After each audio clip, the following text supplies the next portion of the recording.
Wait, you're the one in the kitchen. Jack smirked. He crept up behind her. I was gonna give you a big surprise birthday kiss. Chrissy jumped. Oh, you shouldn't sneak up like that. You shouldn't turn around like that when I'm sneaking up like that, Jack retorted, his eyes twinkling. So, can I have it? No, the moment's ruined, Chrissy pouted. Maybe go sneak up and surprise Johnny. It's not her birthday till January. Wait, no, it is Jeanette's birthday today. Chrissy, I'm the one cooking. I want my birthday kiss. They shared a quick, clumsy peck that resulted in Jack's necklace getting caught in Chrissy's hair. As they fumbled to get unstuck, Jean walked in. Oh, gee, we're stuck, Jack muttered, red-faced. Well, Jana said, crossing her arms with a knowing smile, there's no sense in wasting all this closeness. After the untangling, Jack revealed the cake. It said, Happy Birthday, Jimmy. Who is Jimmy? Jana asked, amused. I don't know, Jack admitted. Some guy who didn't pick up his cake at the bakery. I got it at half price. Don't worry, I'll scrape off the I and make it J. It's informal. The domestic bliss was interrupted by a knock. It was Stanley Roper.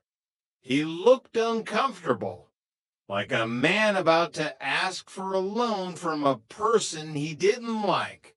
He pulled Jack aside. Jack, can I talk to you? Privately. Jack followed him to the landing. Sure, Mr. Roper. What's up? Stanley looked around to make sure Helen wasn't listening. Do you enjoy being here? In this apartment? Yeah, it's fine. Why? I was just wondering, did you ever take out a girl before? I mean, before, your condition? Jack suppressed a sigh. I could do that, I guess. Why?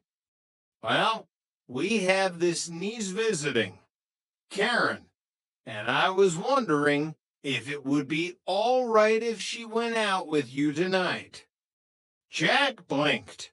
He thought of his vision of a Roper niece, likely a girl with Stanley's face and a linebacker's build. Mr. Roper, I'd love to, but it's Jeanette's birthday. We have plans. Stanley looked disappointed, but nodded. Of course. Wouldn't want you doing anything against your religion. But Stanley wasn't one to give up. Later that afternoon, he returned. This time, he brought the niece. When Karen stepped into the apartment, the room went silent. She was gorgeous tall, brunette, with a smile that could melt the ice in Jack's freezer. Stanley pulled Jack into the hallway and shoved a wad of cash into his hand. $50. Take her out. Just get her out of the house so Helen stops nagging me. Jack looked at the $50, then at the beautiful girl in the living room. Suddenly, his commitment to Jeanette's birthday dinner felt very flexible. I'll do it, Jack whispered. Chapter 3, the cameo, and the conscience. The date was a disaster of the best kind. Jack and Karen ended up stuck on the freeway when Stanley's old car overheated. It gave them hours to talk.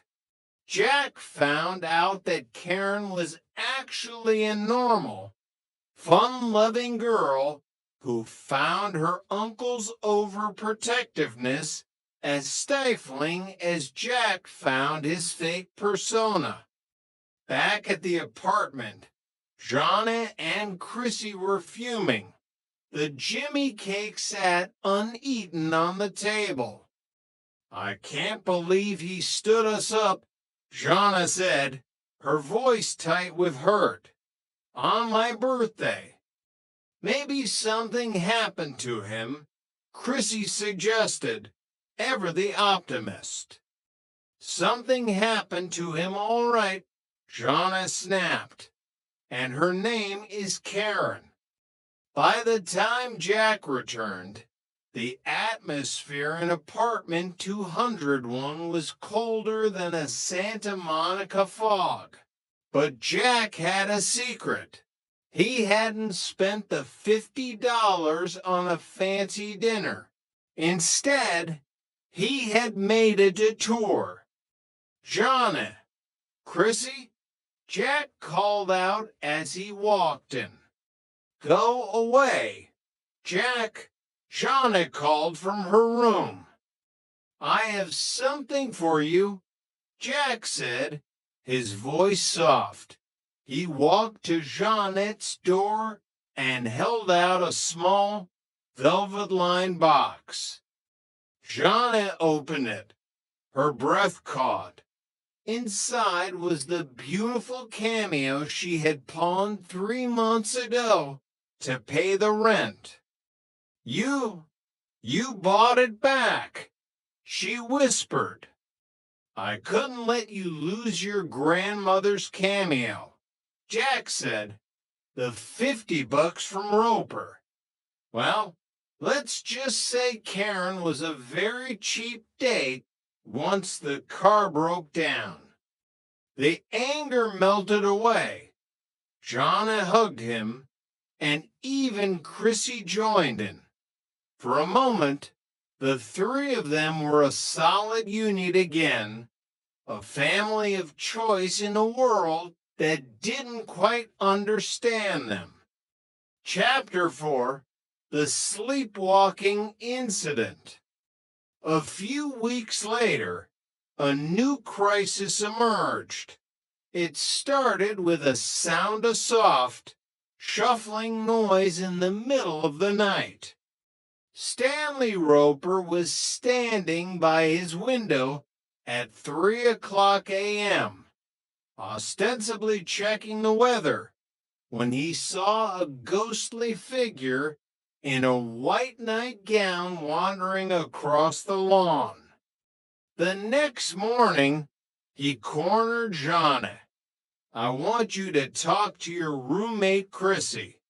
I saw her walking around half naked in the middle of the night. This is a decent neighborhood." Jonna sighed. "She's sleepwalking again, Mr. Roper. It happens when she's stressed." Chrissy's stress was caused by her new boss, a man the office girls called Christopher Columbus because he liked to explore with his hands. Between the harassment at work and the pressure of being a good girl, Chrissy's subconscious was taking her for midnight strolls. Jack, trying to be the man of the house, decided to help, but his version of help usually involved making things worse. His friend Larry, a used car salesman with the ethics of a hungry shark, had given Jack a puppy. A puppy? Jonna shrieked when she saw the golden furball.